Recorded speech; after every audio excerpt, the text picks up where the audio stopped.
Hey everyone, welcome to our very first show. I'm Daniel, I'm Josh. and we're going to talk to you guys about our lives and some real shit we've been through. We have been trying to figure out like a direction for a show we've been wanting to do for a while, and we just sort of decided why, iron out stuff. Let's just turn the camera on and start filming and see what happens. So kick us off. So today we're just gonna grill each other with a bunch of different questions and talk about, this show is meant to be kind of off the cuff, and hopefully eventually we're gonna bring in other guests and do some fun stuff where we get to talk to a lot of different people about different perspectives. But right now we're just shooting the shit with each other. And and since this is how you'll normally find us. And since I'm a big Cause fan, let's just, for the purpose of today's show, You want to bring somebody in the mix? yeah, let's just allow the small lie to have a front row seat. He seems a little depressed for our happiness party, but one of us can relate to that. And that's me. I can relate to that too. I know. Everybody gets sad. That's fine. Let's talk about how we met and how we know each other. Yeah, sure. Well, that was an interesting story actually. We lived in adjacent units in the same development. Yeah, it was like townhomes. And we didn't know each other. We just, would maybe sometimes see, he was walking the dogs. I was probably walking the dogs or outside, or with my daughter. And one day. Well, we both come from a design agency background. Just a quick snippet. True. Josh had an agency prior to us, meeting and deciding to go on this life venture together. And I also had a design agency focusing on web. He focused more on like brand identity, video, media, audio, stuff like that. I guess I would see him just like randomly, but what caught my attention was he was wearing a Funnel Hackers t-shirt. And for those of you who don't know, shout out Russell Brunson. Right, and we're going to drop a link right here just for you guys to check out. Under our guy. But that's how we met, because we both knew about it. And he was taking the garbage out like a good partner does. And I noticed his t-shirt, and I guess I approached him outside by the dumpster. and struck up a conversation, and it turned out that we both, were into music, and we were both talking about design work. And the first interaction was quick. He was still running his agency, and it took a while for him and I to actually realize that we are meant to be business partners and best friends as we are now. And so that's how we met. All over a Funnel Hacker shirt. I guess we could credit Russell. We should credit Russell. Yeah. Russell, if you're watching this, thank you. Yeah, seriously, You brought us together, and you sparked up a conversation, and we eventually, pursued music endeavors together, and design work together. And where we are right now is we're starting this channel to just dig deep into life and share our life with you, and hope that in the comments you could share your stories with us. We'd love to hear everybody's opinion on what we're talking about, how you relate to it. And we just need an outlet. We need an outlet to express ourselves and talk about meaningful stuff, and we just think that this is the best way to do it. So let's get into it. Yeah. I'll start with the first question. All right. So I'll give you some FaceTime. All right, let's juice it up. So I guess something that I've always wanted to know is, why are you such a schoolboy bitch? Wow. I'm just kidding. In what ways? No. My question is, and I'm just going to get really dark and deep. Josh is a cancer survivor 7 times, And what I mean by that is that his cancer came back 7 times and he went into remission 7 times after that. And that's why we count it as a 7-time cancer survivor. What did it, like, explain to me the story when you, like, what happened? And I never asked you this. How did you discover that you were sick? It was actually a long process. So I for about a year and a half, I was going through this pain that I had in my chest and my back. I felt it in my sternum. I would wake up some nights in night sweats, and I was going to like different doctors. I went to cancer specialists, oncologists, and hematologists. I went to bone, I can't think of the name, orthopedists, and all sorts of different specialists. Nobody could figure out what the hell was going on, and they basically ruled out everything else, and they called it chronic multifocal osteomyelitis. And I basically I think we need to write that out for them. That sounds like a 30-letter word. Yeah, right. Anyway, long story short, I you know, in that time it was a little scary because it felt like I was in limbo. It felt like I remember thinking like, am I just not going to wake up one day? Because like something seriously feels like it's wrong, but nobody can identify what it is. And then about a year and a half in. How old were you, by the way? 20. So 20. One day you wake up and, or over the course of like a year, you're just experiencing general discomfort in your chest and back. Do you tell your parents? Yeah. My parents and knew. And you go initially to the doctor and Correct. They don't know what it is. You've had x-ray, stuff like that. Okay, yeah. And then they pop a diagnosis on you. And then, well, about a year and a half in, I found a lump under my armpit. And I went to my oncologist now, who I was so seeing. This is your first time going in? No, I had seen before because you suspected maybe. And he was like, okay, we need to take that out. And so 1 day later, I went into surgery, had it removed, biopsied, and sure enough, I go back in the room and that's when they tell me. Tell me that whole story. So you get the biopsy, so you get the surgery done, and you have to wait 2 days. Well, I had to wait a couple days. It was like I saw the doctor. He felt the lump. Was like, we need to put you in surgery. 2 days later, I have the surgery. So in those 2 days, what are you thinking? Oh, I don't remember, but I do remember thinking.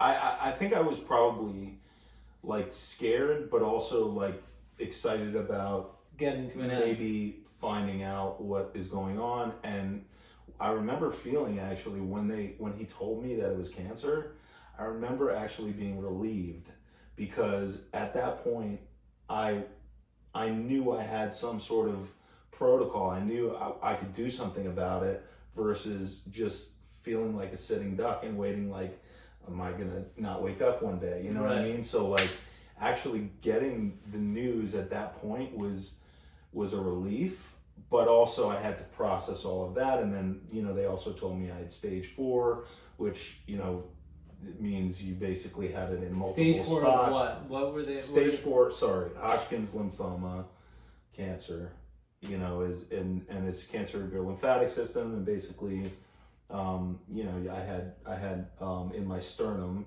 and my manubrium, I had spots, lymph nodes, and then I had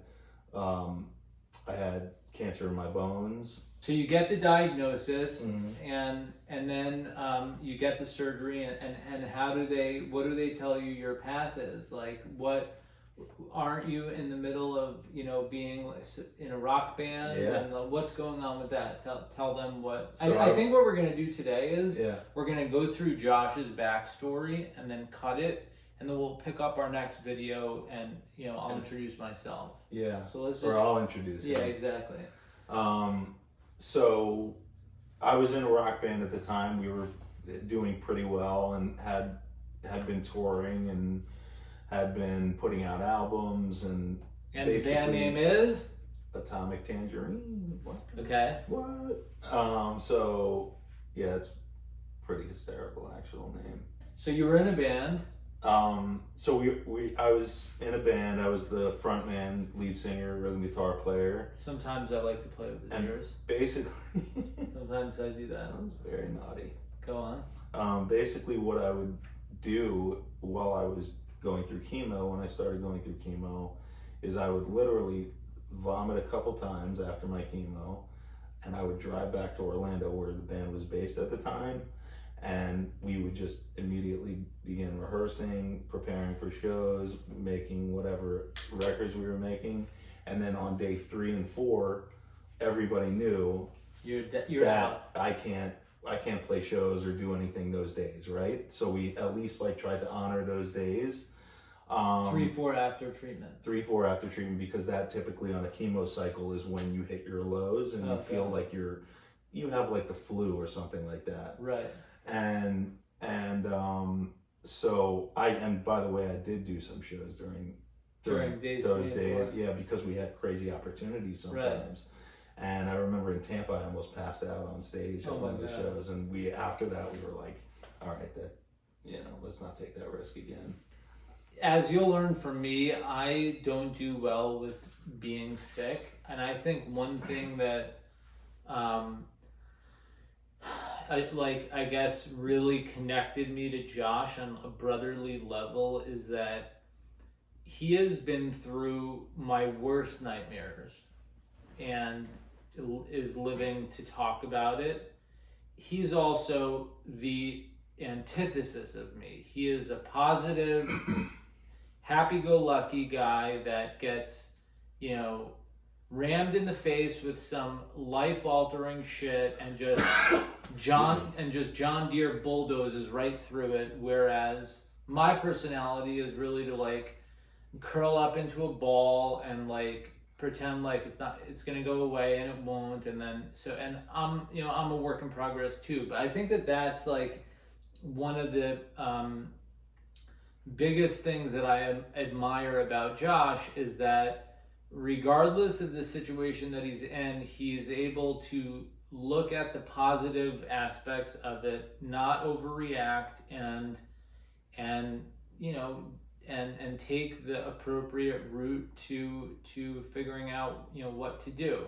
So that's very commendable. Thanks, I appreciate that. Really not trying to be mushy here, but I will give you that. Thank you.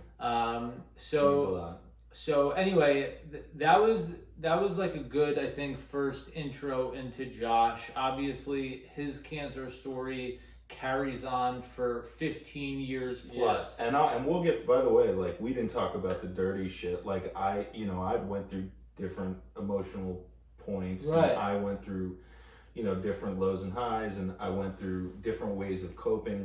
When I first was diagnosed, I didn't want anybody to know except for my core people. Right. I didn't want our fans to know or anything like that, because I didn't want to feel pitied, because I didn't feel I needed that. I didn't feel like I wanted pity. I didn't want people to feel that way. I didn't want, and I felt good. I'm in it. I'm doing this, But, as time went on, I realized also there's a healthy balance to not suppressing those things and actually talking about them.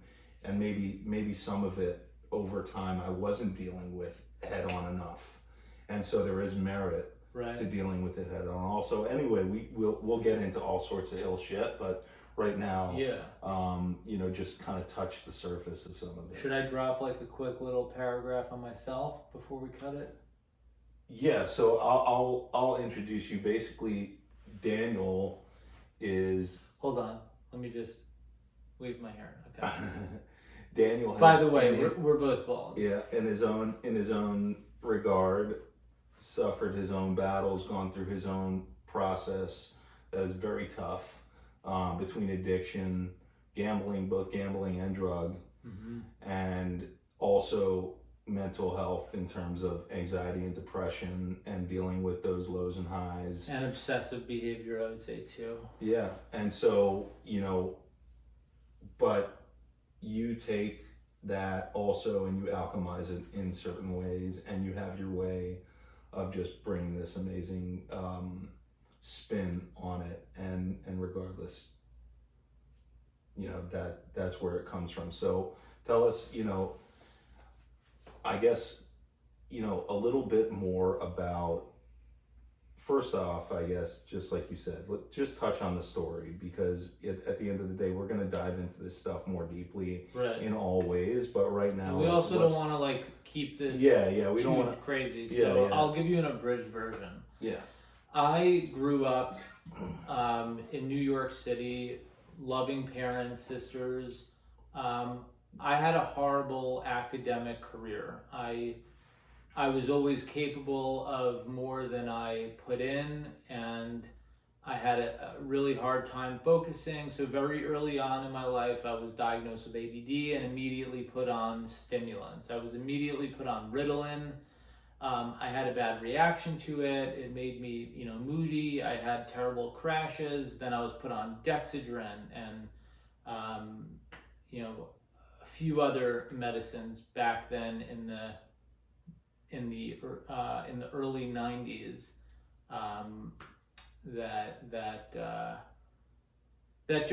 that just made me feel like I was, special needs in a way. I would always get pulled out and put in the resource room when all the other kids were just in the general classroom. So I think from a very early on, I still do that too. Yeah, that's true. I just think from a very early age, I was exposed to being an outcast and being thought of, from my perspective, as that kid that has problems. Luckily for me, I have a personality. I'm likable and social, and I was able to dodge that weird kid stigma, which I empathize with, by compensating for my poor academics, by being active in sports, and I was able to get along with kids fine. But as school progressed, all the other kids were getting good grades. I just sort of remained, behind. I didn't skip grades because I always passed, but I wasn't learning. If you fast forward into high school, and college, the same stuff would just constantly go on. I always got by, never really put in intention. Music is a big part of my life too. I have released a couple of albums myself. Not quite as much success as Josh had with his band, but still, the ability to, to experience, pursuing music full time. But as I got older, I continued to take Adderall, which was the drug that worked best for me, based on the doctor's opinions. And as I entered my late 20s, I began taking Adderall more and more for just general recreational activities, to enhance those activities, enhance my concentration. And I would always sort of make an excuse to myself that I have ADD, so therefore I'm going to take Adderall to go to the beach so I could be more present and not too ADD. And it got to a point where I started feeling very bad taking the Adderall, because I knew I was taking it improperly. I wasn't taking it more than I needed at that point, but I wasn't taking it for the right reason. And even though I was prescribed it and it was technically okay for me to take it, I still felt bad. And then, as the years went on, I began trying, I got married, and I,